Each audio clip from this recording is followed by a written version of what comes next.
And here is the Vegan's Almanac for today, the 10th of August. August 10th is World Lion Day.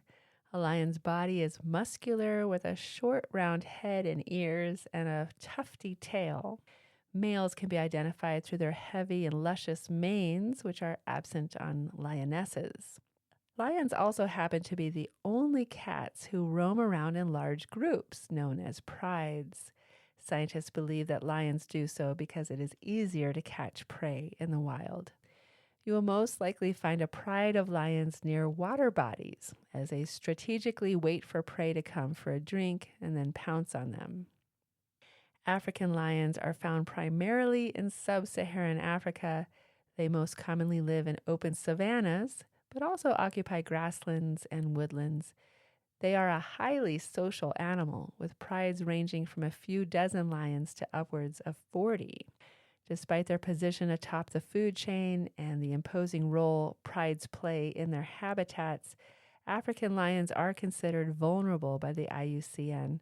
Some parts of Africa go a step further and consider the animal critically endangered because of their still declining populations, with an estimated 20,000 remaining African lions on Earth today. Even more rare than African lions, Asiatic lions can only be found in India. The subspecies is confined to a small region in the Gir National Park. Asiatic lions are less social than African lions. Their prides tend to be smaller, numbering as few as 10 lions. In contrast with African lions, where a single male typically dominates the pride, Asiatic lions have 2 to 3 dominant females who mate with multiple males. Asiatic lions are an endangered species. The IUCN Red List places them among the most at-risk species on Earth. Population estimates range from 600 to 700 Asian lions on the entire planet.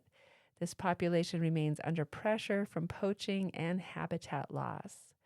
While the African lion is better known, larger, and has a larger population, their population is similarly threatened. Even the apex predator of Africa is no match for habitat loss and poaching. The Big Cat Initiative's main goal is to protect and preserve the remaining lion species in the world.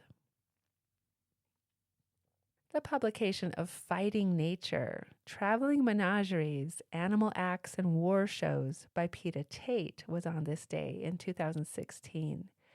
Throughout the 19th century, animals were integrated into staged scenarios of confrontation, ranging from lion acts in small cages to large-scale reenactments of war.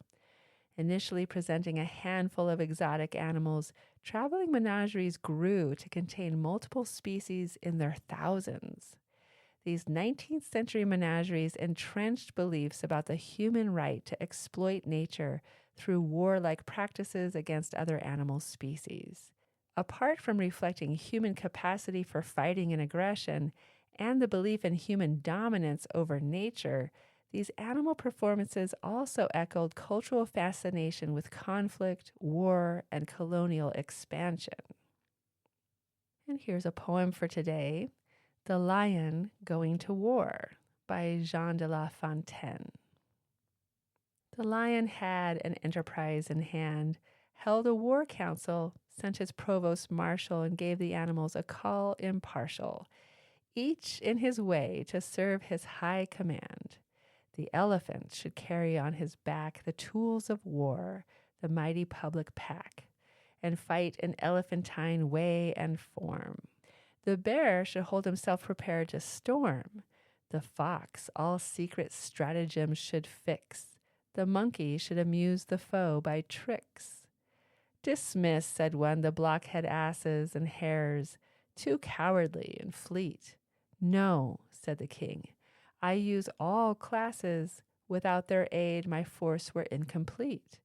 The ass shall be our trumpeter to scare our enemy, and then the nimble hare our royal bulletins shall homeward bear.